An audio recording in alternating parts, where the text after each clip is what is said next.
Okay, काय म्हणलंय बघा.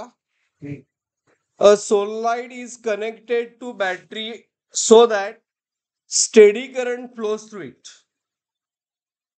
म्हणजे सोलनॉइड मधून करंट फ्लो झाल्यामुळं मॅग्नेटिक फील्ड प्रोड्यूस होते. If an iron core is inserted in solenoid, that current in the coil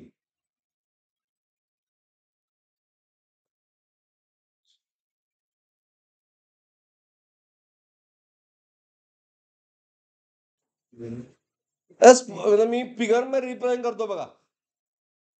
सोलनाईड मुळे बघा, लक्ष द्या, हा सोलनाईड आहे, त्यातून स्टेडी करंट फ्लो झाला, स्टेडी करंट.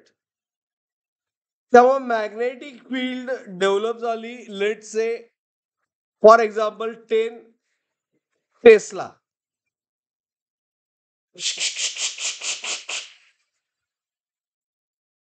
सेकंड पार्ट में काय दिलंय की ह्या सोलनाईड मध्ये करंट तोच आहे, फक्त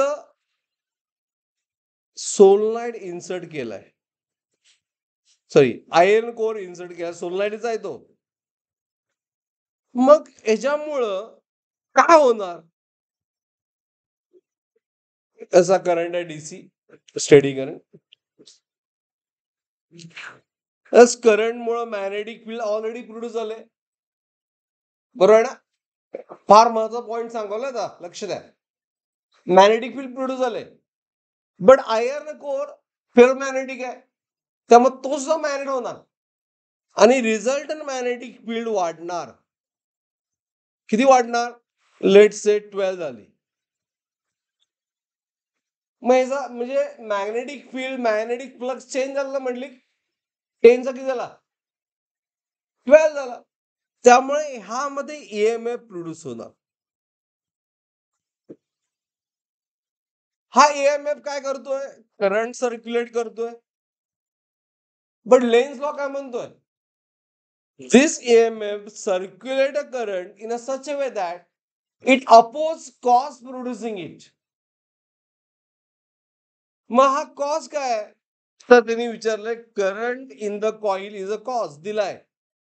मग ह्या करंटला हा ईएमएफ चा, लेन्स लॉचा करंट अपोज करणार. मग हा करंट इन्क्रीज होईल का डिक्रीज होईल, काय will not change, may increase or may decrease.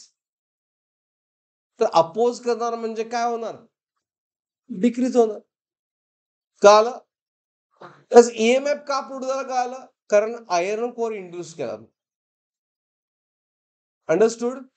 B option कळालं सगळ्यांना, ठीक आहे.